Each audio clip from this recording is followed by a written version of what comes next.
Welcome to Saturday Morning Retro, episode 18.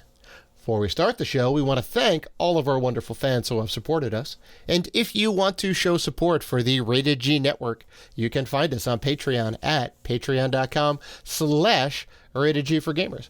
You can also find us on YouTube, Twitter, Instagram, and Facebook at Rated G for Gamers. And finally, please rate and review us on iTunes and Spotify. We appreciate all the love. So welcome to Saturday Morning Retro episode 18, a podcast on the Rated G Network focused on retro gaming and giving ourselves an excuse to play our collection. I'm your host, Dave Bertino, and this is my co-host, Dan, the podcaster formerly known as Classic Robinson. What's going on, man? Man, we haven't done a Saturday Morning Retro show in months. It's been a little bit, back, baby. Been a little bit, and we got a good one today. We are going head to head with the best games of all time. Is that fair to say, Dan? That is fair. That is fair. Is that fair to say?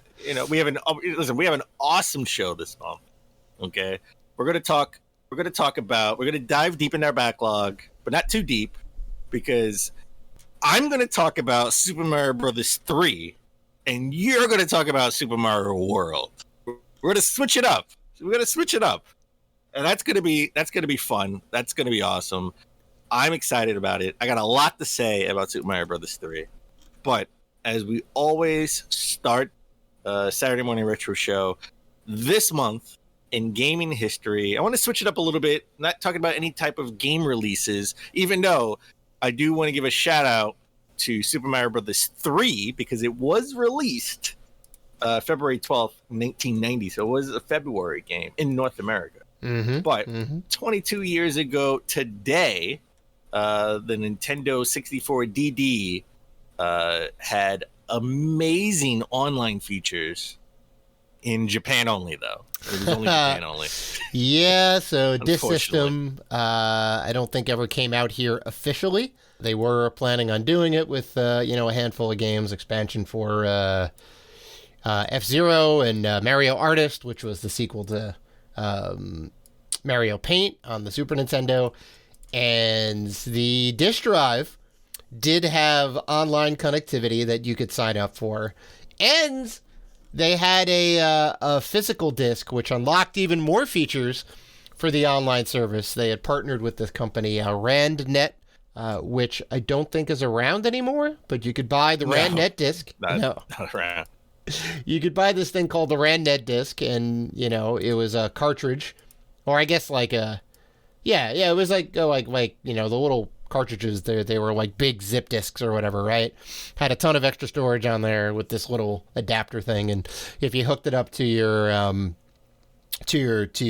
phone line or whatever, you could get a really full-featured internet experience for the day. Even for today, I mean, had a built-in web browser via Excite, if you remember the Excite search engine.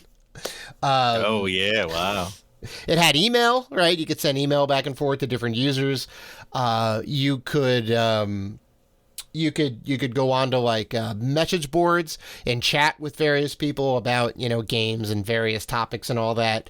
And they really wanted to make this a thing. There was some, planned features that kind of went by the wayside, like horse betting and horse track betting and, whatever else that are kind of really popular in Japan.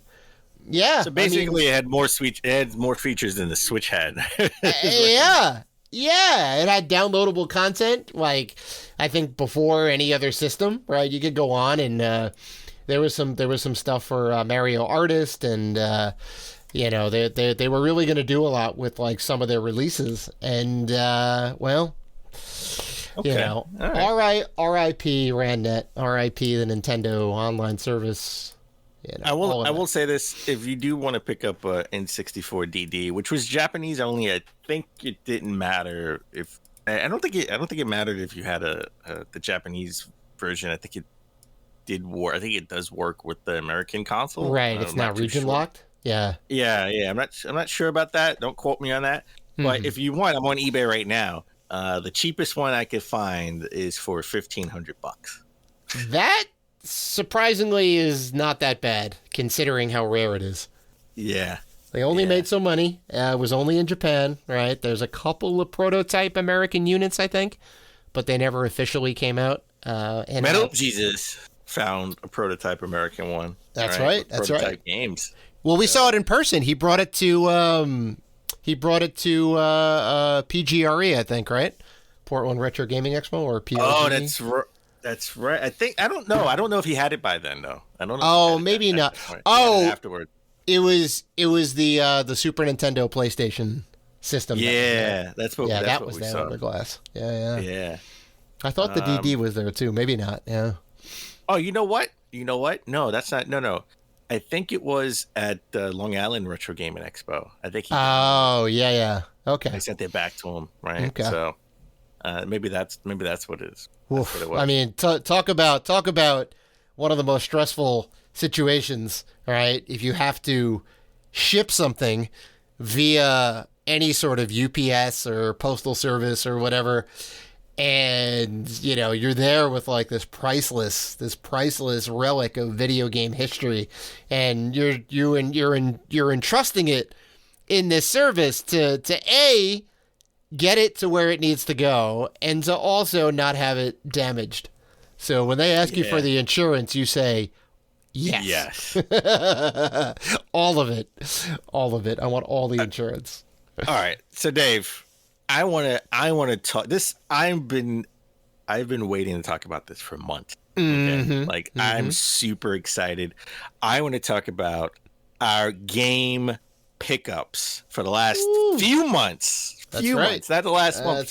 Few months. That's right. And I specifically want to talk about. I'm not even going to talk about the games I got this month. I'm not even going to talk about the games I got in January. I want to talk about all the heavy hitter Christmas games I got as presents from colleagues. From colleagues and clients, and it's amazing. Like I've been chopping at the bit to talk about this. All right, well, you're gonna have to let me go first because I got some amazing pickups, but in comparison to the ones that you got, and it's not a competition, but comparatively, you kind of have some holy grails over here. So, but I will say that Goodwill thrift hunting. It's not dead, folks. It's not dead. It's on life support. It's not dead. It's on life support. It's not. And I will tell you why. It's in a vegetated state. It's in a vegetated state. It's still alive on a respirator. I walked into my local Goodwill, which is still kicking. It's the best one over on Fulton Street. It's fine.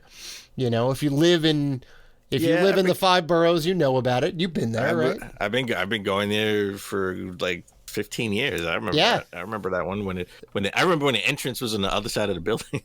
Yep, they ended up doing the remodel maybe like a year or two ago, I think, right before the pandemic, or maybe right after the pandemic kind of hit. They finished the remodel. It looks great. Everyone there is super nice. They keep it clean.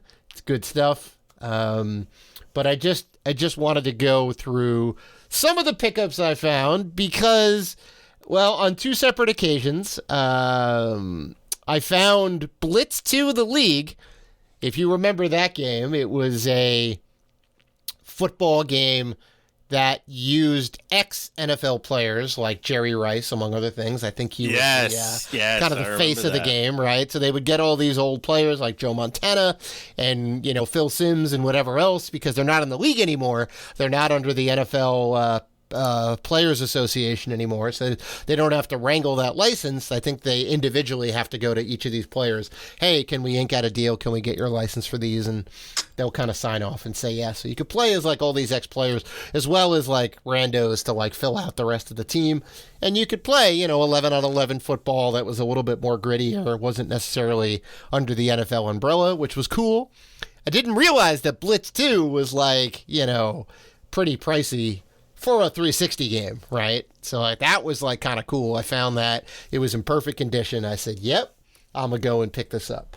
But that was the initial one. The one that I found like 2 weeks ago, I found a stack of PlayStation 1 games in perfect condition, no less. Not just like here's a copy of Bubble Pop or like those weird generic like just racing, right? Or Well, bowling. were they in the CD section? They right? they were always in the CD section. Yeah. Because nobody knows.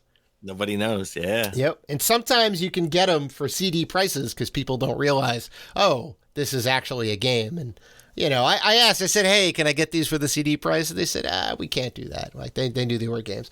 I said, all right, I don't want to go and cause any trouble, but I'll take them. And even at $5 a pop, right? A steal. I got Marvel Superheroes versus Street Fighter for PlayStation 1. A game that goes for well over $100 complete. $5. That was a steal. That was worth it. The best price pickup right there. Yeah.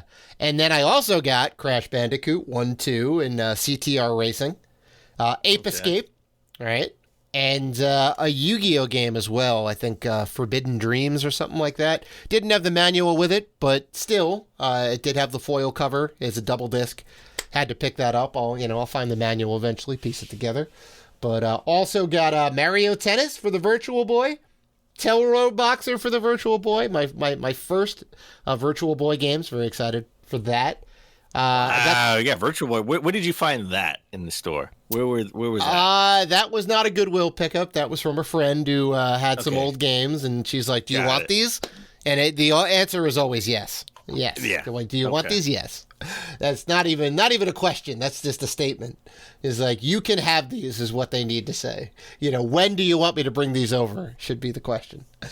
I also got the Xbox Live Arcade for 360, which I thought would be worth a little bit. It's not. It's worth nothing, but it's cool to have. Nothing. Yeah, it's cool to have. I like that it's there. It's a physical disc of Xbox Live games, right? Which is weird because, like, you're supposed to pay and download these games. That's the whole point of the service. But they said, well, maybe you don't have internet.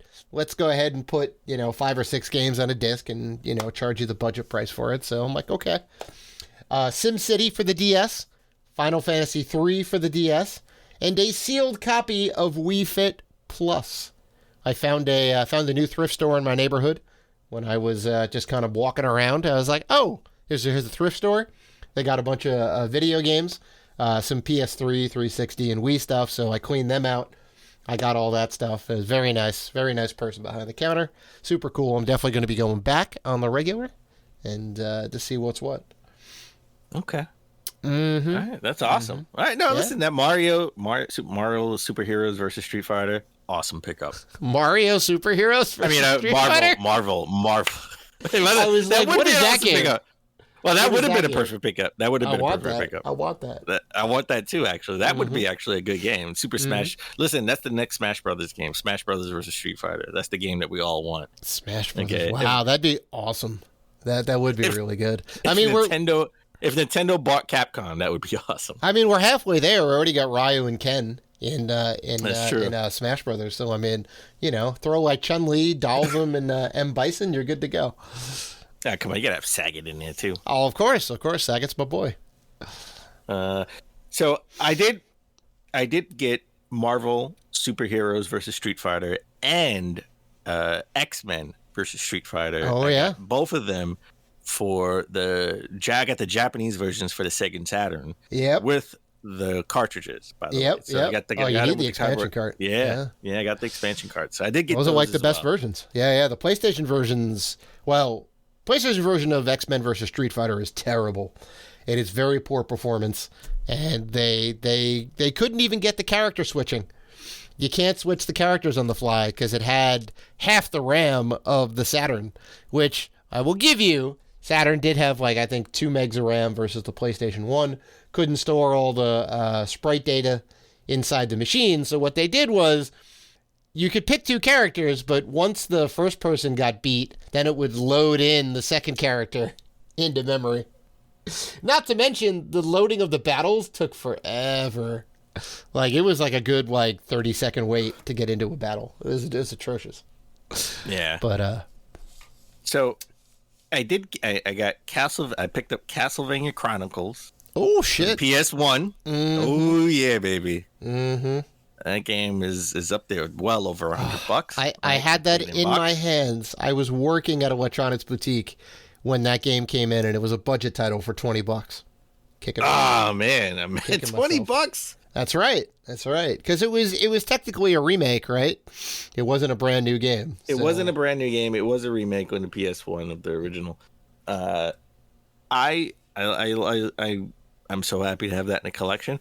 Mm-hmm. Metal Warriors for the SNES, a game that goes well over $500.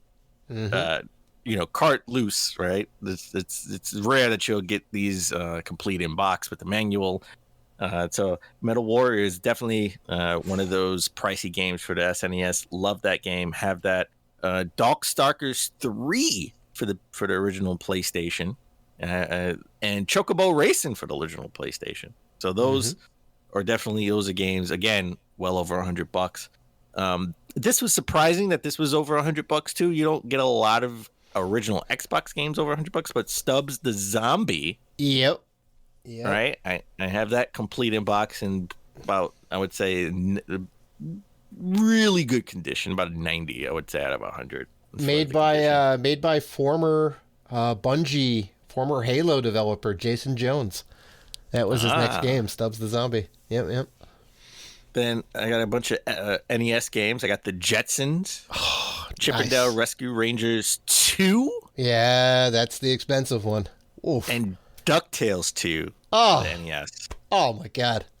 Yeah, baby. Jesus. Yeah, man. And they're in great condition. Not gonna lie, they're in great condition. But that's not it. That's the piece de resistance. The biggest, the biggest game in my collection, most expensive game in my collection. I have Clay Fighter Sculptor's Cut for the N64, which was a Blockbuster exclusive. Jesus, I have it loose.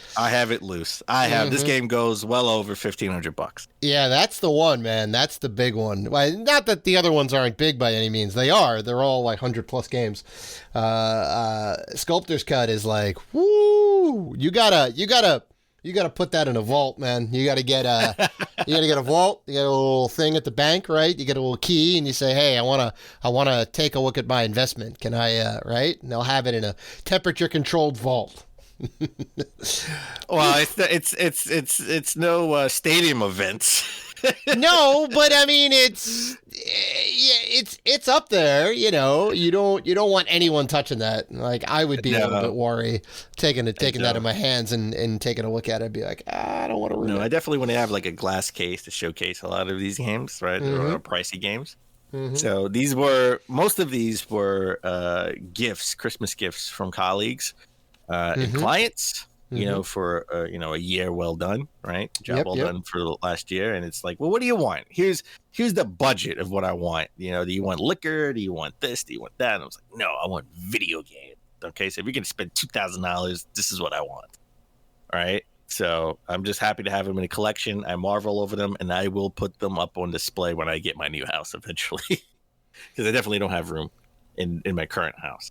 So I was, I'm still over the moon thinking about it. I feel like I just got it yesterday. I'm just happy to have them in the collection. So Dave, we have a new segment for Saturday Morning Retro, and we call this segment Our Top 3. All right. Now this is something where we have our top 3 / whatever the question is, right? Our top 3 this month. We have our top 3 N64 games that defined the system. Okay, where we pick 3 games and we say these are the games that we think define this specific system. And this month we're going to talk about the N64. So Dave, give me your top 3 games for the N64 that define the system in your opinion. Top 3 games for the N64 that define the system. Sure. And there's interesting 293 games overall for the North American run. Really? I didn't know it was that many. 293. Yep, 293. Including Sculptor's Cut, I think is also in that mix. And there's a lot of definitive games to choose from, right? There's games from Rare, there's games from Aki, there's games from Nintendo, right? There's some really key players in the game that made some really quality games. And I'm going to have to go with the classic GoldenEye, right? That really was the start of because for like a long time it was a joke that first-person shooters don't do well on consoles, right? They tried it with Wolfenstein on Super Nintendo and other systems. You know, they tried it with Doom and Duke Nukem, and it was all kind of GoldenEye really was like, hey, Rare's like, we got this idea. I think we can get the license for James Bond, and we can make a game based on one of the best Bond movies, GoldenEye, right? You know, I think that's I think it's the best Pierce Brosnan one for sure. He came out like 2 years after the movie. Came out in 97 when the movie was 95, which is great because it wasn't beholden to the launch of the movie, right? They could take all the time to work on it. And you know, a story that I think a lot of people know now is that the multiplayer aspect of it came in the last 6 weeks of development. They like snuck it into the game and then demoed it off, and it was such a hit that they're like, yes, we're shipping with this. So it was originally just going to be a single player game. So you could do 4-player split screen, right? And I mean, just amazing. The amount of weapons in that game, all the different characters you could play as throughout James Bond history, right? You could play as Oddjob and Baron Samedi and like other villains, and you could play as the different James Bonds, which was super cool. I mean, it's a classic. You know, it really paved the way for games like, you know, Halo and Call of Duty, right? It really kind of set the blueprint in there. My second pick is Banjo-Kazooie, right? That's another Rare title, right? This was really, they were kind of definitive open world adventure collectathon type games, right? Cute mascot 3D versions of the mascot game, right? They used to just be side-scrolling action adventure or action platformer, right? Now it's 3D platformer, right? Kind of opens the world up a little bit. And they made a lot of classics. Banjo-Kazooie, I think, definitive for that system, really a system seller. And my final pick, Mario Party, man. I mean, still to this day. It all. Yeah. That's right. Franchise that's still going today. You know, the core mechanics of the game remain more or less unchanged. You move around a game board. You do random mini games, right? And you have to get all the stars to win. It's it's a classic. So those are my three. How about you? All right. So I'm gonna say one. I want to start off with Smash Brothers. Smash Brothers. This is where the N64 started a lot of franchises, right? Like Mario Party, Smash Brothers. Like right? I think Paper Mario, Smash Brothers, Paper Mario. Well, it was the first where we see all of these Nintendo characters come together to brawl, right? And not just brawl in a 2D fighter sense, right? You're in different levels, and it's not just kill your opponent. You got to knock them off the stage, if anything. And that was like an interesting concept. And I think that really defined the system and made it unique, right? It definitely made it unique. And it gave you a reason to use the stick that was in the middle of the controller, the N64's unique. The analog stick. Yep. I didn't really play it when it first came out, but I remember the commercials and I remember seeing other people play it. I remember seeing it in the store. And I was like, wow, that's like incredible. Like you could I guess growing up as a kid, you always think, oh man, what if, who's better, Mario or Link? Now you can go head to head, right? Or Samus. And if you want to play, Samus was in the original Mario Smash Brothers, right? Yeah. Yep. Yeah. And N64 didn't have a Metroid game. So if you wanted to play Samus, this was the only way you could. So I thought that was a defining moment for this system, because it started a game that became gangbusters. It's one of their number one selling games behind Mario Kart, right?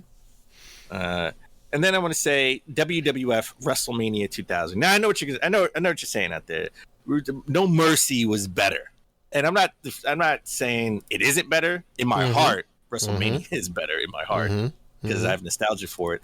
But this was the first of those style of games with WWF wrestlers in it, right? Because prior to this, you had the WCW versus NWO, which was great, right? And if you played a WWF game, you played WWF Attitude, which was made by Acclaim. It was a totally different style of game. Where when you played, WCW versus NWO, and you went into create a character, you would create Stone Cold Steve Austin, you would create The Rock, and you would create all these WWF characters because you wanted them in this gameplay of, WCW versus NWO. So when WWF WrestleMania 2000 came out, I think that solidified the popularity of the Attitude Era. Honestly, because when it came out, I think it came out like in '99, if I'm not mistaken. WCW was on the downcline; it was on a downside, right? And the Attitude Era was just like spiking high, going up, and it sort of solidified that WWF was more dominant than WCW, and WCW can never recover. But this was the first of those style games, right? So No Mercy may have did it better, but it wouldn't have been. It would have been No Mercy if it wasn't for WWF WrestleMania. Right, the first with that WWF license. Yeah, that's a classic, man. I mean, 4-player brawl, some of the best, even to this day, some of the best wrestling games on the N64. WrestleMania 2000 in that conversation for sure. Yeah. And then, come on, we got to be remiss if we can't say Ocarina of Time. Oh, right? Yeah. This was if until recently, this was the best Zelda game in many people's minds, right? It was the best rated game of all time, I think, until Breath of the Wild came out. Right. Right. This has now been bumped down to number 2, but you can't forget when it first came out, this was a 3D open world, or semi-open world Zelda game. That's right. It was crazy, and you could go between young Link and old Link, right? Or adult Link, I guess. And it was a completely different. Well, not completely different, but it was a different game world, right? It's kind of like the Light and the Dark world in the Super Nintendo version, but now in 3D, which is really cool, and just amazing, classic. So those are N64 games that defined the system. We'll definitely be bringing this segment back throughout the year in different Ceremony Retro episodes with our top 3, whatever the question is. So I'm excited. I kind of like this premise, this concept. I'm excited to see where we take it. With that said, why don't we take a break? When we come back, we're going to dive deep into our backlog and talk about Super Mario Bros. 3 and Super Mario World.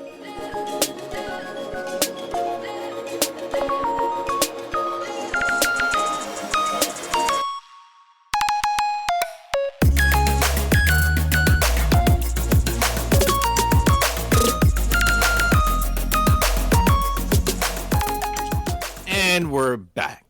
All right, Dave, let's dive deep into our backlog and let's talk about Super Mario Brothers 3 and Super Mario World. Okay? I'm going to go first. All right. We both know you love Super Mario Brothers 3. You think it's the best Mario game of all time. I love Super Mario World. I think that's the best Mario game of all time, if not the best game of all time. Right.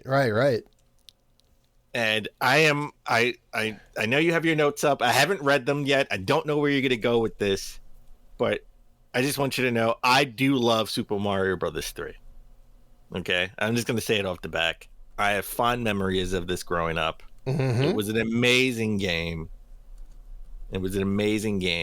So I hold no ill will towards Super Mario Brothers 3. And I would hope not, Dan. I would say if you did, I would say who hurt you? Because sometimes I think people, when we talk about it, we've been doing this for so long. Oh, well, I guess that's fair to say. Yeah. People think I have ill feelings towards Super Mario Brothers 3, and you have ill feelings towards Super Mario World. No, I mean, well, look, we have to preface this. Me and Dan are some of the most stubborn people in the entire world for various reasons. So we are. We're going to take this to our grave. We put a poll up on the website. It's still going, baby. Yeah, it's still going. And we ask every guest, that is the outro to every guest, the question. That's right. What is the greatest game of all time? And it's the most important question that'll ever be asked. Super Mario Brothers 3 or Super Mario World? I know. Just wait till, we've been doing this for 10 years, and then both games won't even be irrelevant anymore. People are going to be like, Super Mario 64. Super Mario Galaxy. Yeah, right. Like the more Currently, 52.63% of the votes have gone to Super Mario World. So it's got a slight lead. on the website. Slight lead on the website. I'm just saying. All right. I'm just saying. Okay. We got to push that lead up. Please go to rategforgamers.com and vote for Super Mario World. That's right. Well, vote for the one you think is best. My God, Dad. Why are you politicking over here? Why are you politicking? You said, yeah, you're right. You said, yeah, you're right. So I got you on record. I got your own record. You said, yeah, right. No, all right. Go and vote. Exercise your God-given right to vote for Super Mario World. That's right. Oh my God! All right. Yeah, so tell me about Super Mario Brothers 3 because we're doing a role reversal. You got 3, I got World. So I want to hear about this. All right. So this is actually interesting. I didn't know this growing up because there was no internet. There was no Google, right? Mm-hmm. Super Mario Brothers 3 was released in North America on February 12th, 1990 for the original NES. Mm-hmm. However, it was released October 23rd, 1988. Yep. The Famicom back in Japan. Yep. That was an interesting tidbit. I did not know that. And one of the reasons in 1998, there was a ROM chip shortage that delayed some North American releases, like Super Mario Brothers 3 and Zelda 2, the Adventure of Link. Yep. And to be fair, they were releasing Super Mario Brothers 2 in North America in 88. That's right. Right. Around that time as well. So even if they didn't have the chip shortage, it probably would got released in at least 89, maybe. Yeah, at least a year later. 90. But because of that, they got to do the best marketing, I think, even till this day, for any video game, right? The delay gave Nintendo an opportunity to promote the game in a video game movie called The Wizard. Oh, that's right. Which, as a movie, I thought was great as a kid, not so much as an adult. But, I mean, you can't get any better marketing than a video game movie where he gets to play the ultimate game, the new game, Super Mario Brothers 3. And that was a lot of people, that was our first look at Super Mario Brothers 3. Because, again, that's right. We didn't have the internet back then. Right. And they got arguably the hottest kid star of the time, star of the Wonder Years, Fred Savage. Right. Fred Savage. Yeah. Right. Alongside singer-songwriter Jenny Lewis.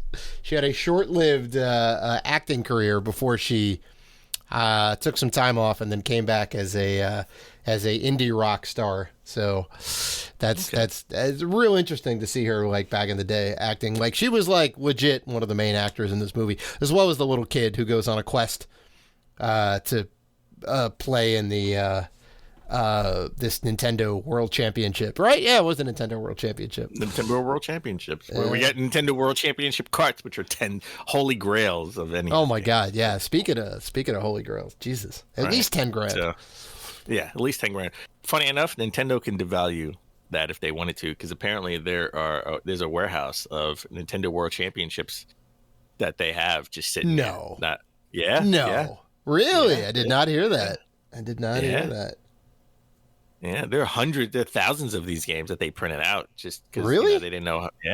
Apparently they have plenty of these games. Wow, the ones that are in a while though came from the actual people who won, right? Contested. Right? Yeah. So if I ever got a chance to work for Nintendo, I'd be like, "Can I get a Nintendo World Championship game? Just take home? Thank you." Yeah, they're gonna go no. Shigeru Miyamoto can't even get one. Come on now. I doubt that. He probably has like 30 of them. Super Mario Bros. 3 was developed by Nintendo R&D 4 and published by Nintendo, obviously, and it was released on the NES. It's a side-scrolling platformer. For the purposes of today, I actually played and beat in full. I beat every stage that they have with Super Mario Bros. 3 on Switch Online. Now wait a minute. Did you use any warp whistles? I use 0 warp whistles. Good on you. I beat every stage.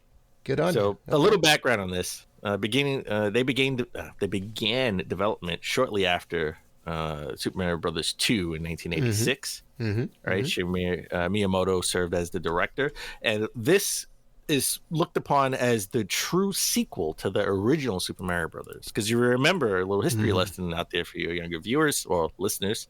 The original Super Mario Brothers came out on the NES. And then in Japan, they had Super Mario Brothers 2, which was the same aesthetic, practically the same game as the original, just a little bit harder. Well, a lot harder. Yeah. A lot harder. You know, if you looked at them real quick, you'd be hard pressed to tell the difference between 1 and 2. Yeah.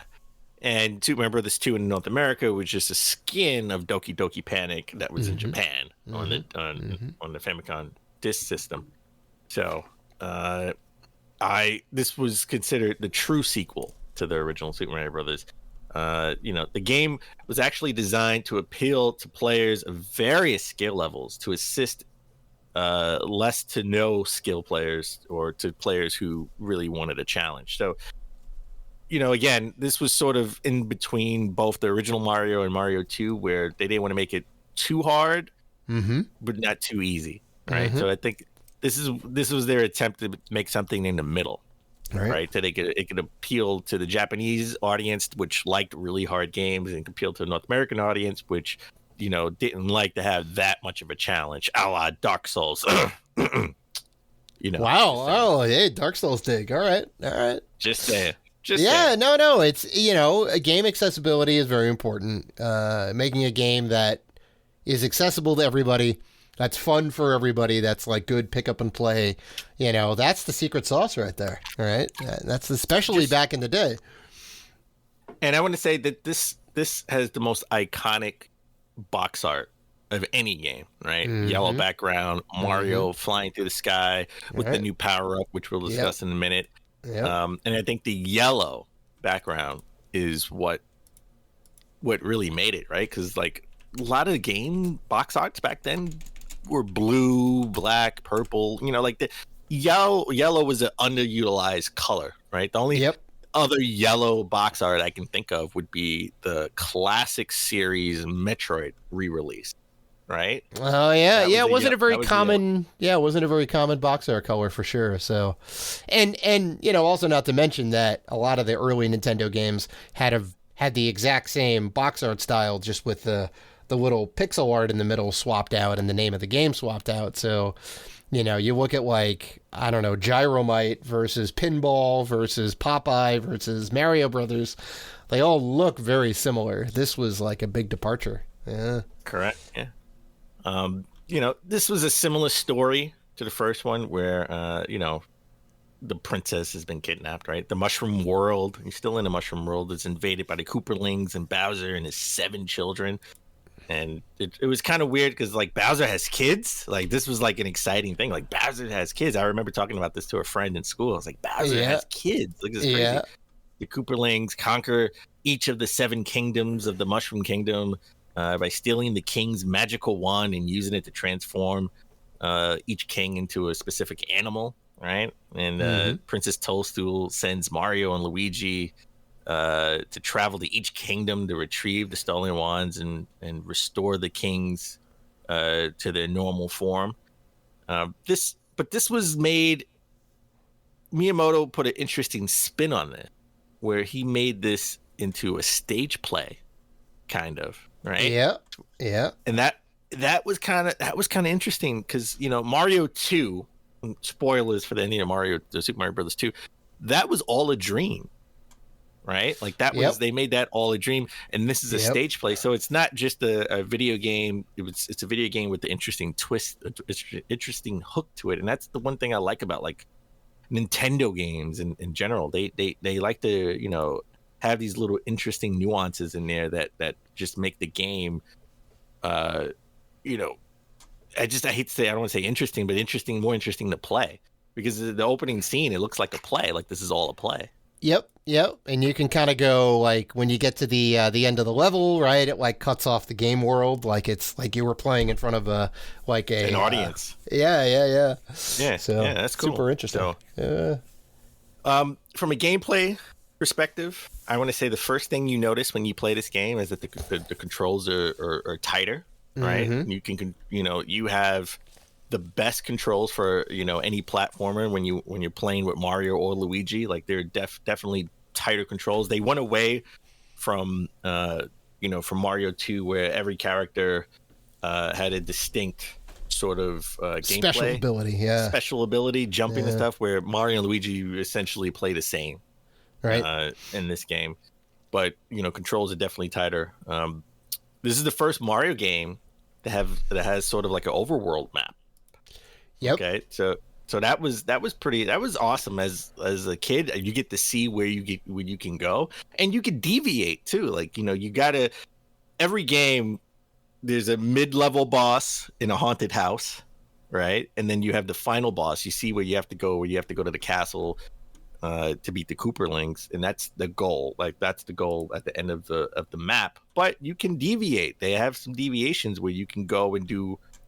You don't have to go straight down. You can go diagonal or across and stuff like that, because they have different mini games in the map as well, which was also cool. Like what other game gave you mini games in a game, right? Where you can pick cards, and if you pick the same card, you get that power up, because now not only do you pick that power up in the overworld map, you have a storage where you can store power ups, which was awesome too. Right. So that was amazing. That was the first to do it in the game. And inventory was a very new thing on Nintendo cartridges. It's going to be, this game was a lot of first, right? And I think that's why it's regarded at such a, in high esteem, because it was a lot of first in this game. You have 8 stages in total, and every stage had a theme. Well, every world, I should say. Every world had a theme. 8 worlds. And you have the desert land, pipe land, sky land, ice land, water land, dark land, grassland, and giant land, which I think is the thing that blew my mind as a kid, where everything, Koopas, blocks, everything, pipes are like quadruple the size as they normally are. Yep. And you have to figure out, can I jump on this? Can I jump on this Kooper? Right? Like, what can I do in this world? So I thought that was like the most interesting world, and one of my favorite worlds besides the Pipeland. I think Pipeland could be my favorite. It's between Pipeland and Giant Land. Giant Land is classic. Yeah. I hate Waterland because I hate the swimming stages. Oh, yeah, it's tough. It's tough with the Big Bertha chasing you around and all the bloopers. Oh, it's too much. I hated that. Too much. That would suck. But at the end of each level, there's no goalposts like in the original Mario game, right? You must hit the goal, which is a random card selection of star, mushroom, or fire flower. If you get all 3, you get 1-ups, depending on which one. I think star, if you get star, it's like 5 1-ups and 2 1-ups and 1 1-up. If you get a mushroom, right? Yep. So that was interesting. I would always try to go for the star, and I would get it a lot of times. I got the star mostly out of anything else because I would try to time it right? Yep. And it's pretty much a game of chance too. So I thought that was interesting. But while in this game, which again, the true sequel from the original, you can climb vines and run and jump like in the original game, in the original 2 games. But now you can slide down slopes, hills. You can pick stuff up. You can throw special blocks and carry shells, right? Like that was like the thing that blew my mind. I can jump on a turtle shell and carry it and then throw it somewhere to kill other enemies like Goombas and stuff. So that was like a unique gameplay element that I thought was fantastic and blew my mind when I was a kid. Right? Mind you, 1990, I didn't even turn 9 yet. I was 8. Yeah, it came out at a very formative time, I think, in our childhood. And I am 100% right there with you. With all the abilities, the world theming, all the different suits and all that, like it's amazing what they did with the game. Yeah. Well, speaking of suits, I mean, you had your super mushroom, you had the star and a fire flower from the original game, but you have new suits now. You have new power ups, right? Now you can fly and float with the Super Leaf and Tanuki suit, right? You have the magic wings, which made you fly over a level. If the level was too difficult, you could just fly past it, right? You had the frog suit for underwater levels. You had the hammer suit, and you had the Goomba shoe, which I thought was interesting. I like the Goomba shoe because you can like jump on. You could not only jump on enemies, but those piranha plants, right, which was instant death. You can jump on those and just jump around on those. Those were cool. So you had a lot of suits, in Super Mario Brothers 3. And like you said earlier, you had the whistle, which they came back from the original where you can just skip worlds all entirely. If you got 2 whistles, you can go towards the end of the game and go to the final world. That's right. That's right. I did not use any of the whistles in my playthrough, by the way. Good on you. So good on you. I beat every single level in every single world. Right. You got to really experience all the different game worlds because they're all unique, right? They all have a different theme to them. They introduce different concepts, right? The ice world has like all the slippery blocks, and the big world has like all the giant monsters in it, and some worlds have unique suits, right? I think like the frog suit is only in World 3, right? I think it's something like that.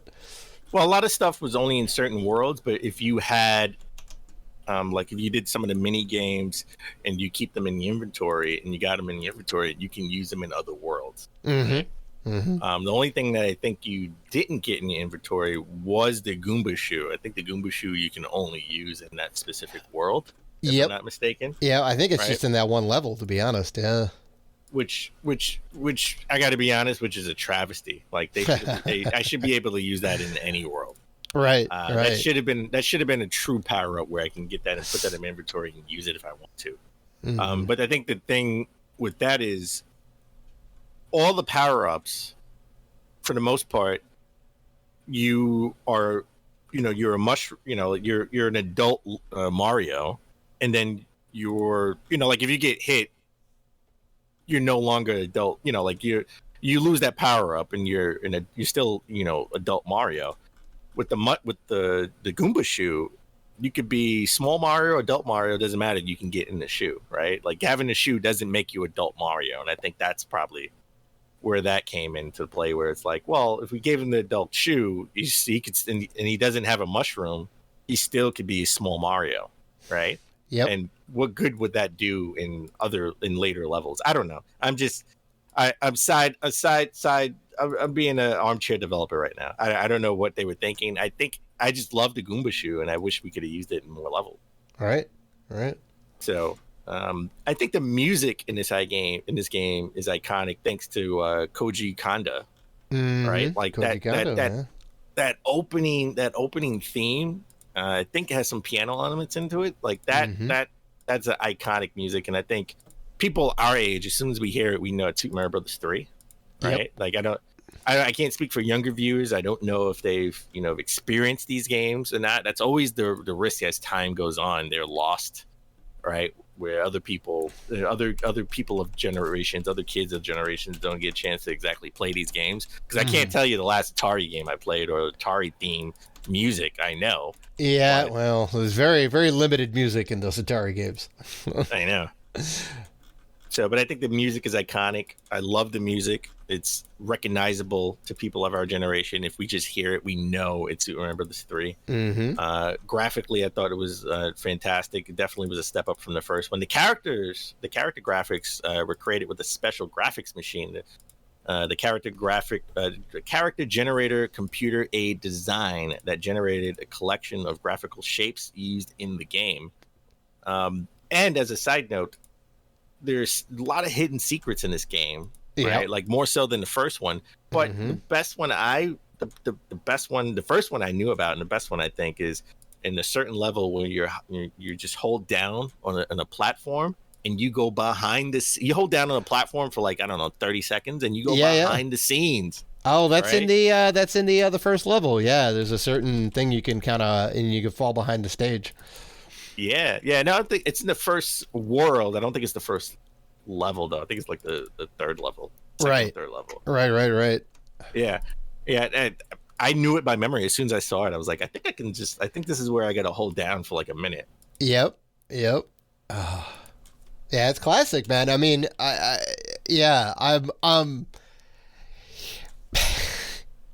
it's good to it's good to hear.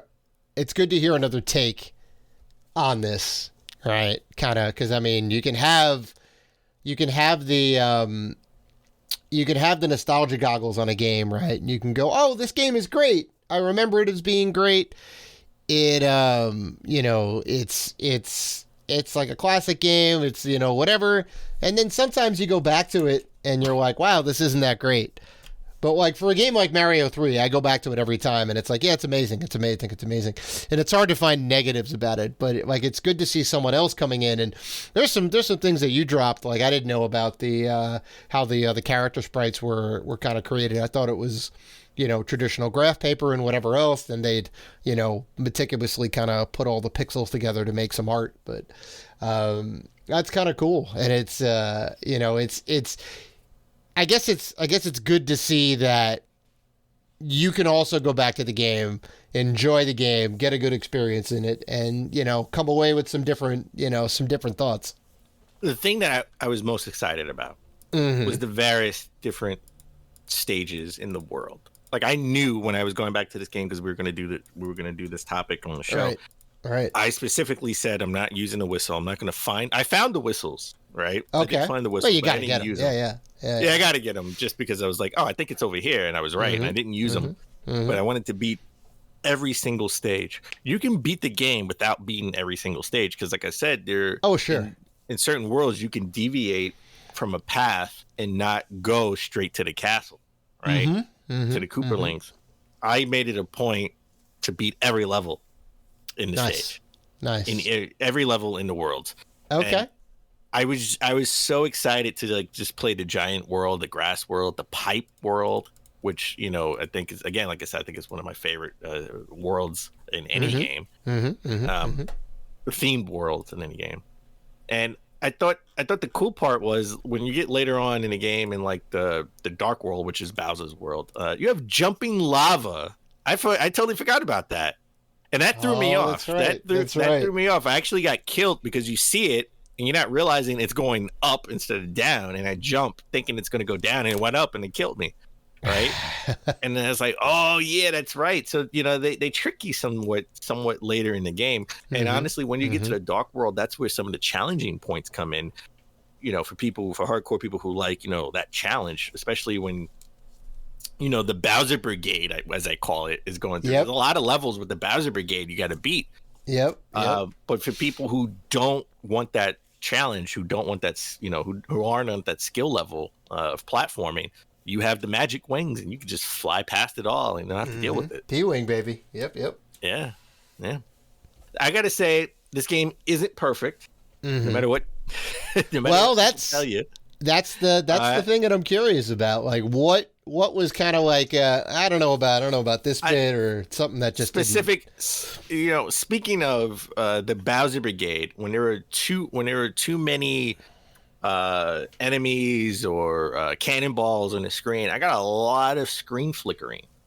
Right, when you have too many enemies and you're running fast like Sonic, not as fast as Sonic, but you're trying to run past the level, you get a lot of screen flickering. And I remember this as a kid, where it was sort of annoying. I'm like, oh my god, why is it like?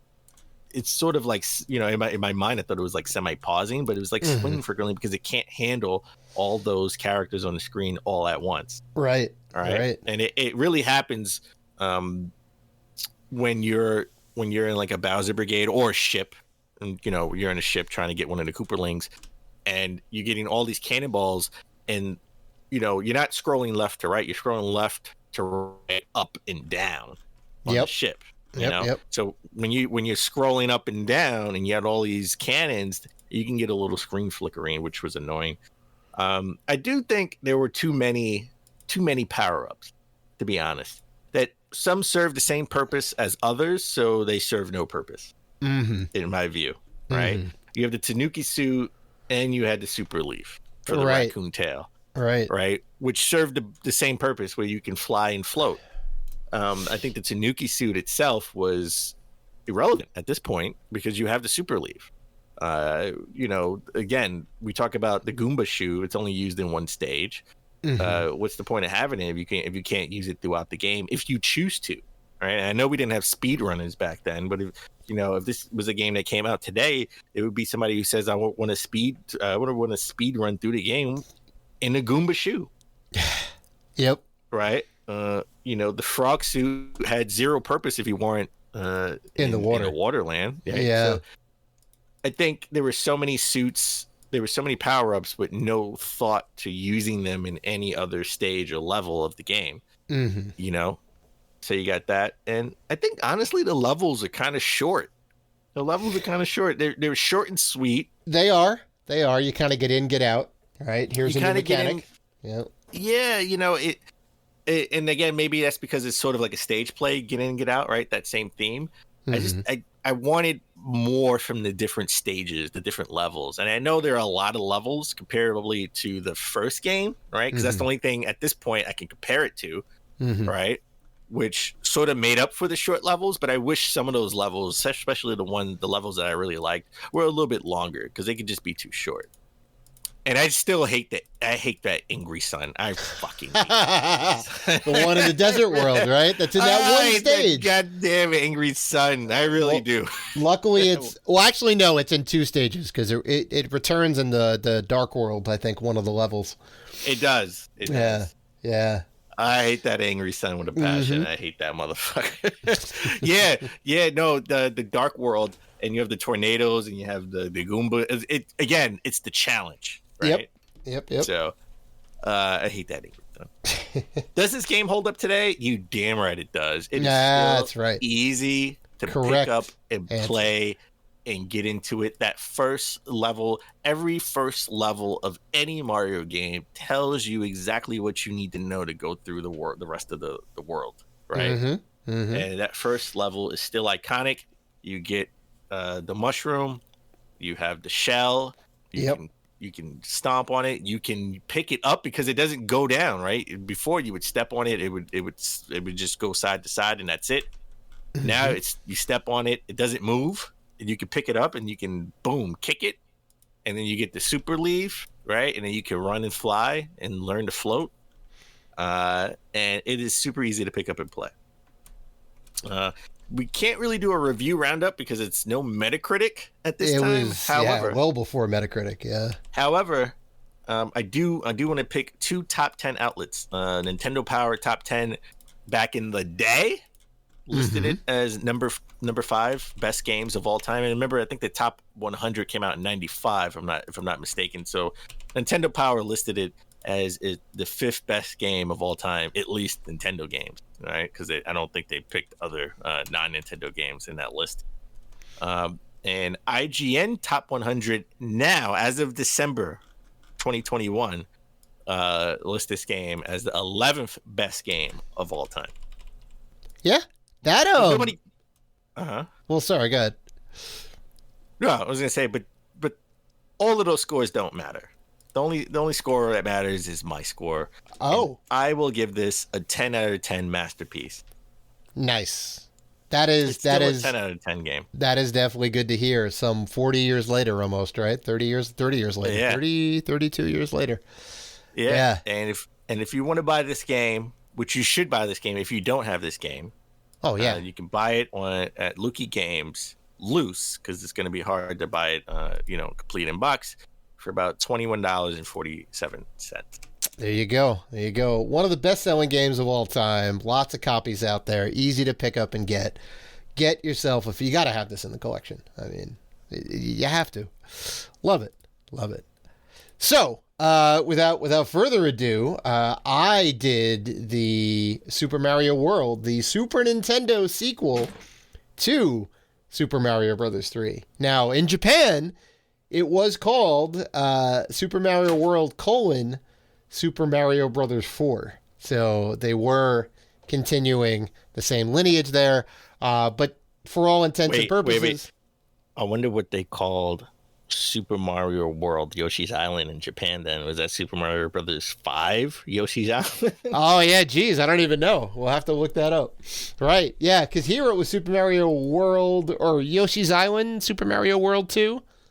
It was Super Mario World 2 Yoshi's Island. Yeah, Super Mario World 2 Yoshi's Island, which is weird, you know. But yeah. So a little bit of info in the beginning here. It released November 21st, 1990 on the Super Famicom. It was a pack-in title. The North American release was August 23rd, 1991, also a pack-in title. Developed internally by Nintendo EAD, published by Nintendo, of course, released on the Super Nintendo. It is a platformer, action platformer, side-scrolling platformer, right, just like 3 was. And I played this on the SNES Mini. All right. So, a bit of backstory on this one. Created with a 10-man team, only 10 developers, which is like unheard of nowadays. Shigeru Miyamoto comes back as producer. Koji Kondo comes back as composer. And I believe some other members who worked on 3 also came over, but I don't know their names offhand. But yeah, I mean, 10 people to make this game, which is crazy. And it was a culmination of 5 years worth of ideas and development and, you know, gaming progress, right? I'll talk about why in like a little bit, but it was really, here is everything that we wanted to do since the first game, right? Story-wise, it kind of continues where 3 left off, right? They save Princess Zelda. They save Princess Toadstool or Peach, again, from the clutches of Bowser, right? Mushroom Kingdom, there's peace back to the land. And Luigi, Mario, and Princess Toadstool, they decide to go on a vacation to Dinosaur Land. So they're in a brand new land, which is why things are different. And that's where we get the appearance of Yoshi, right? Because they're in this new land, right? They're not in the Mushroom Kingdom anymore. I just realized they always go on vacation somewhere. Mm-hmm. They go on vacation to Dinosaur Land, and then they went to vacation in Mario Sunshine, right? That's right. That's right. Yeah. Pianta Village in yeah. It's crazy, and they always get into hijinks, right? There's always some stuff that goes down. Princess Zelda needs saving, or you know, you got to clean up the land from all the. Just stay in the Mushroom Kingdom and you'll be. Well, I mean, I have to say, I do like the change of scenery. It does allow for a whole new world. Does allow for kind of new mechanics. It kind of explains a little bit of like, well, why are all these new things here? Why is this like kind of different? It's like, well, yeah, they're on a brand new island. You know, it explains why Yoshi hasn't been around, right? And you know, that's kind of one of the things that Miyamoto wanted from the beginning. Right, he wanted Yoshi or some sort of dinosaur creature that you could ride on, but the technology just wasn't there in the first one. By the time they got to part 3, they still couldn't find a way to do it, and they're like, nope, Super Mario World, we can now have a rideable dinosaur. We can now have Yoshi, which is awesome. I think that's great. They didn't really give up on the concept of like a rideable creature, and you know, Yoshi is just as famous as Mario and Luigi today, right? I mean, he's in Super Smash Brothers, and he's got his own game series, right? So, I think that's kind of cool. The Koopalings return, right? Which may or may not be Bowser's kids. There are conflicting stories about that, depending on which game you're looking at. But the Koopalings are still around. They're in Mario Kart. I think is their last appearance, or one of their last appearances, or Mario Maker 2 even, I think, has the Koopalings now. But they all return. They all control the different worlds, right? So there's 7 different worlds, and then you face off against Bowser and Bowser's Castle, right? And kind of culminates the end of the game. But yeah, just kind of some other things like gameplay wise, because I think that's really important. Because you talked about the overabundance of power-ups in Part 3 and how it was some of them were kind of redundant. So they really kind of pared down the power-ups. They added some new ones, for sure, but they kind of pared things down so that there's one flying power-up specifically that you can control, which is the cape. right? As opposed to having the raccoon and like the Tanuki suit, which were pretty similar, right? There's no Hammer Brothers suit, no Frog suit. There's no Tanuki suit. So there's no Koopa shoe. I want the Goomba shoe. There is no Karibo. Yeah, there is no Karibo boot. Actually, does it show up? No, I don't think it does. I don't think it shows up in World. But there is the cape, and the cape has like physics. It has flying mechanics where you can kind of dip down and come up, and you can kind of ride the air, which is kind of neat. So you can keep yourself like flying in the air, I think almost indefinitely, as long as you don't hit something else or get knocked out of the sky, which I think is kind of neat. And they didn't give you that power up till World 2. So World 1 is just the mushroom and the fire flower. Well, the level. You mean the level 1 and level 2, you get the... No. World 1. Like the whole first world, the little dinosaur world, the little 5-stage thing or whatever. Like until you get to area 2, right? Till you get to the donut land or whatever it is. So World 2-1, right? Level 2-1. Oh, well, yeah. Yeah. Well, Super Mario World is like Super Mario World is kind of like different because it's like they don't. It's like you have this area because you can see the whole map, you can see the whole area, right? You can see everywhere you're going, so it's kind of weird to call it World, right? Oh well, yeah. I mean, I don't know what else to call it. Yeah, World 1. I don't know. World. Area 1. Yeah. Or Area 1. I'm pretty sure they call it World though in the game. I think so. Okay. Yeah. Okay. But yeah. What I like mean by that is once you get past that first dinosaur area and you beat Lemmy, I think, or Larry. I forget who the first boss is. They switch it up a little bit. But yeah, so they introduce you to some mechanics. And every time there's a new mechanic, like stage 2 has Yoshi. Well, I mean, I guess you could go right, but most people go left, and that's like the first stage. But you can go right and get like Yoshi, and they give you a little box, and you click the speaker box, and it tells you, oh, this is a new mechanic, this is what it is, and here's how you use it. And every I think just about every stage for the first handful of stages has a new mechanic, and they're like, oh, here's this thing and here's how to use it. And then they kind of expand upon that mechanic in all the other levels, right? Well, here's one where you have to navigate with like the cape, or here's like a ghost house which has all these different paths, and they get more and more complex when you go to the future ghost houses. So it's really a good way to like kind of dip your toes into the mechanics, where in 3 it was technically all in the instruction book, right? Thankfully the controls were good enough.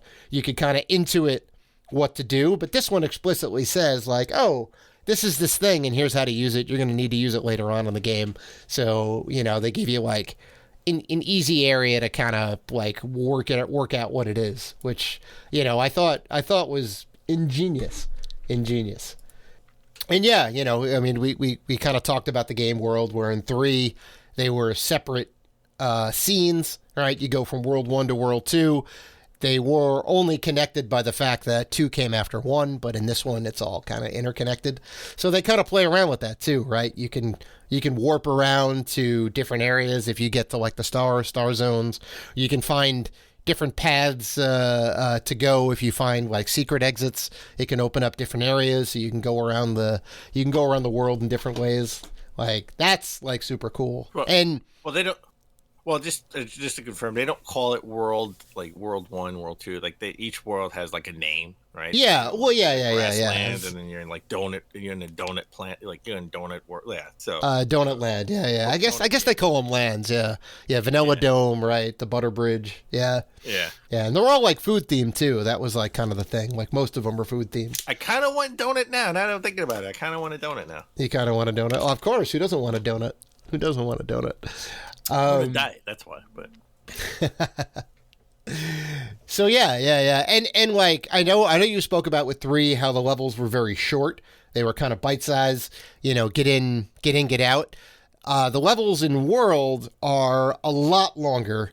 Some of them with multiple exits. Sometimes 3 or 4 exits if you're talking about a ghost house, right? They can have multiple exits to them. And those actually count towards your total, right? Because there's 96 unique exits in the game. And if you want to get all of them, You got to beat each level, sometimes multiple times, and go through the appropriate exits and all that. But it's neat. So there's like, keys you can use to, unlock little like keyholes, which could be a separate exit, or you go through this pipe and then like, oh, here's a different ending flagpole that you can go through.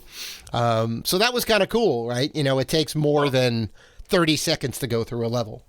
Well, a lot of levels, most levels have like that halfway point, right? So if you die, you don't have to start the level all over again. You come through that halfway point, which I thought was neat. Yeah, that was actually a new thing. I think just about every level has a halfway checkpoint, which is nice. And you get a little mushroom if you didn't if you weren't Big Mario, you turn into Big Mario, and then you can always restart from the midpoint. Yeah, and that kind of goes a long way to easing the difficulty level, right? Where the first one was kind of brutally hard, and if you died, you have to start over at the beginning of the level. Or if you lost all your lives, you'd have to start back at the beginning of the game, right? So they have the halfway point. They have saves, right? So you can save your progress when you beat certain levels. When you beat an area or you beat a ghost house, they give you the option to save. So even if you lose all your lives, you can go back to at least that point and then resave your game, or restart your game from that point. So that's kind of nice. And that kind of like comes along with, new technology and whatever else. They're able to kind of put a battery backup in the game fairly easily in a game that's a pack-in, which I think is kind of nice. And one thing that really kind of like stuck out is, so the game is a pack-in, right? It's the game, I think, along with the other game you could buy, I think was Pilot Wings, maybe was the other game, or maybe Super Tennis, one of the two. So there was only those two games at launch. There was the pack-in one and this additional one you could buy.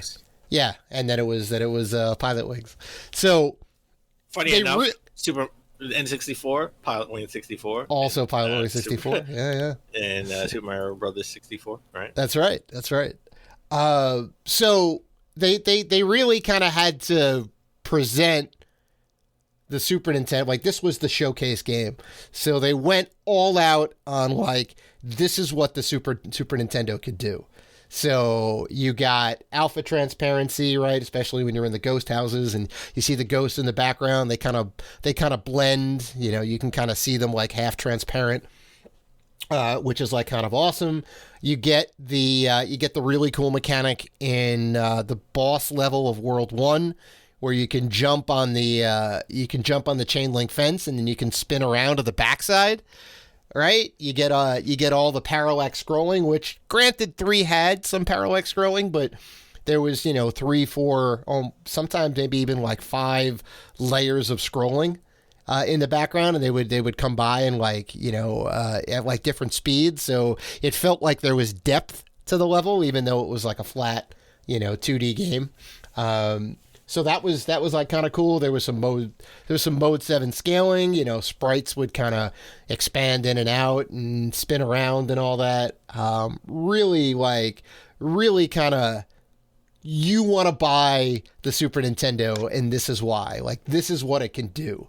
And it was the first game on the system, so you really kind of have to give it credit for that. And then, the other part of it is the sound design. And really it kind of struck me playing this game, because Koji Kondo's back, right? So he's got his sound sensibilities, musical sensibilities, and obviously you want it to be nostalgic and new at the same time, if that makes any sense, right? You want it to sound like a Mario game and be recognizable as Mario music, but without just retreading the old music and like, well, now it's just 16-bit, So he took themes from the music from 3, which was already amazing, and kind of worked them into new themes. So you hear some things that are like, oh yeah, this is very, memorable, right? Well, I just want to say, just graphically, right? Like, they did little nuances that made the game even better, where, Mario's looking up, right? He can look up, and when you're sort of like try to duck, his hands go over his head and he's ducking. That's right. And when you jump on something, you can see his hat go up. Yep. Right, from his hat can go up. So, Yep. and then, it's just weird though that he's punching Yoshi, and that's what Yoshi. Yeah, that is. He legit punches him on his head to make his tongue stick out. I know, but it's just those little nuances graphically, right? Those little nuances that make the game. Like, he's really super expressive, and that really comes through in all the new abilities that he has in the game, the spin jump and all that, and the cape mechanics, and there is a lot of detail to that game that a lot of people just kind of take for granted, for sure.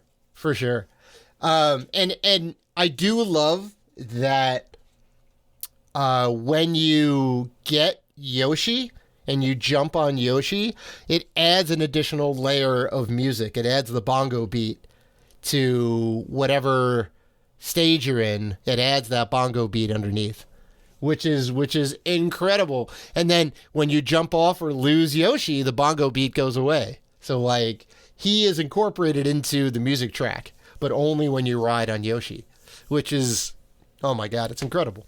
It's incredible. And the big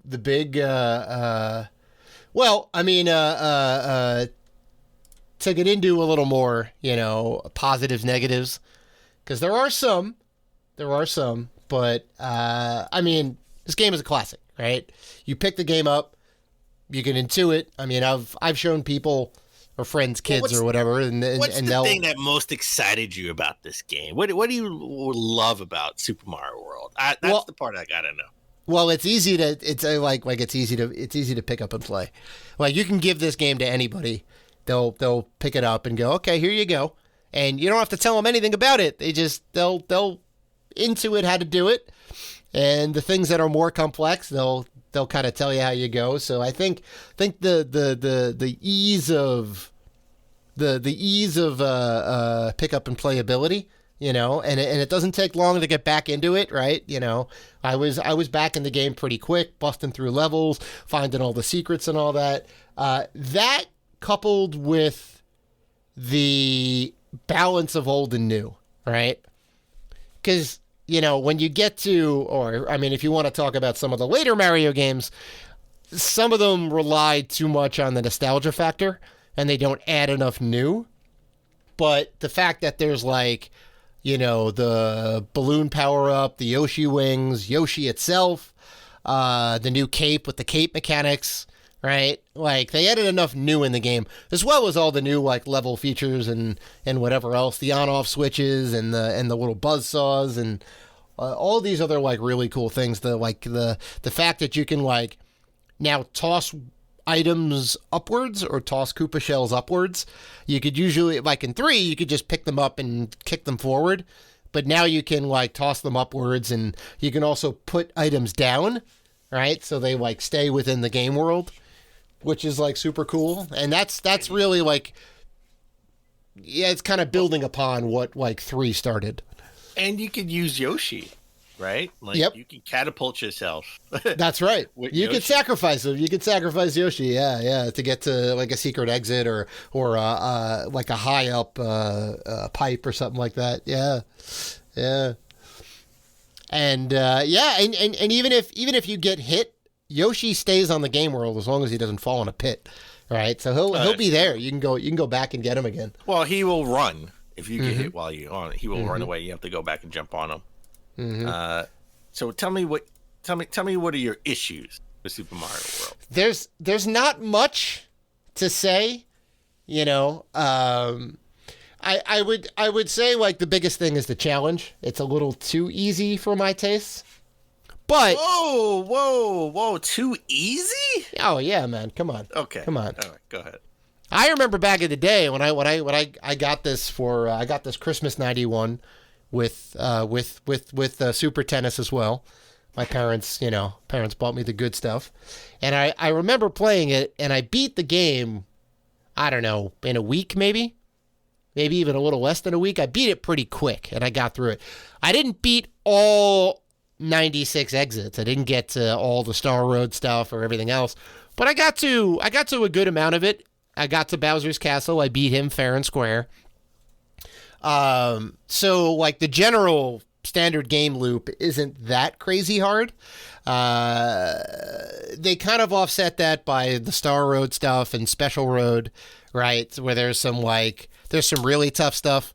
And then what I thought was kind of cool too is you can also challenge yourself and not go to the exclamation block domes or whatever, right? There's like 4 different blocks that you can open up in the world, right? There's a yellow, green, purple, and red. And they'll like add certain platforms and blocks and whatever that make it easier to go around, right? So like you'll see like outlines of blocks and you'll go, oh, I wonder what that's about if you go to the block house or whatever. And then it spreads the blocks throughout the game world. So you can like choose to not do those. And it makes the game tougher. So you can kind of like challenge yourself a little bit in that way. But just in general, it's a little too easy if you want me to be negative about it. It's a little too easy. Well, again, you have the Star Road, you have the Star Road. Yeah. Which are really hard. I know. They can be a little tough. They give you the challenge of a lifetime.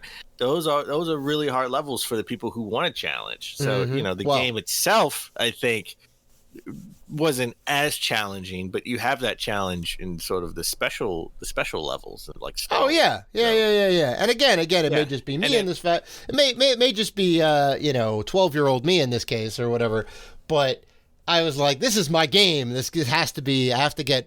I have to milk this game for all it's worth because I'm not going to get a new one anytime soon. So I think it's a little bit of 12-year-old me saying like, hey, where's the rest of the game? I need some more. I need some more challenge. Play Mario Tennis. Play a tennis game. Super Tennis. Hey, Super Tennis is great, but I mean, but I like the best thing I liked about this was when you actually beat Star Road. All right, all the Goombas turn into Mario heads. Yeah, so when you get through the pride. When you get through Special Road. Yep. Yeah, you have that pride of, hey, why don't you put the Mario game in? Oh yeah, look at that! I beat the Star Road levels because those were really hard. I changed the season from spring to fall. What? Yeah. Yeah. Super cool. Super cool. So, I mean, look, man, there's always negatives. I tried to be fair about it, but I would say it could be a little more challenging. And that's honestly the only real negative I could say about that game. But it holds up today. Does it hold up today? Oh, Dan, come on now. It's a classic. Great game. Like I said before, it's easy to pick up and play. The in-game tutorials via those little speaker boxes, the way that they pace out the power-ups so you get comfortable with them before they give you something new, the more expansive stages. 100% still holds up. Love this game. On the Nintendo Power 100 list at number 16. On the IGN Top 100 at number 2. So other people agree. The critics also agree that Super Mario World is classic. And, well, go ahead. But nobody cares about what they think. Dave, what would you rate it? 10 out of 10, Dad. Masterpiece. Okay. Yep. Perfect game. Incredible. Still like, nice. I still am coming away with this as Super Mario Bros. 3. Better game. But there were some things that I kind of, the enhanced animations, the really amazing sound design, there's just kind of a lot of little things. They kind of iterated on the theme of 3 and said, okay, this is it. This is all our ideas of what we want to do with Super Mario in one single game. Super Mario 3 may have been the first iteration of things, but Super Mario World perfected it. Mm-hmm. And that's why Super Mario World, I think, still is a better game than Super Mario Bros. There you go. But if you want to buy Super Mario Bros. World, you can buy it loose. Mm-hmm. Lukey Games for $23.64. That is a very reasonable price for one of the best games of all time. Pick that game up if you don't have it. Very easy to find loose. Very hard to find complete in box. Because although they did sell it, you could buy the actual game because it was the pack-in game for so long. Nobody bought the retail version of it. They would just, whatever came in the box, which was, I think, for most of the run was Super Mario World. Which is why I have a complete in box Japanese version, the Super Famicom. Right. I have the map and everything. Yeah. So I think that's gonna do it. That is Saturday Morning Retro episode 18 in the books, folks. We definitely love doing these shows. It's good to be back doing Saturday Morning Retro. We're gonna have a great one for you next month, so stay tuned at the end of March, and we'll let you know what we got coming up. And if you want to interact with us, and we know that you do, you can find us on Facebook, Twitter, Instagram, and YouTube at Rated G for Gamers. Also, we are part of the Gaming Podcast Alliance, so you can check out all the fine podcasts featured on there at gamingpodcastalliance.com if you're looking for more gaming goodness. So, please listen, like, rate, review, and subscribe. And as always, keep gaming.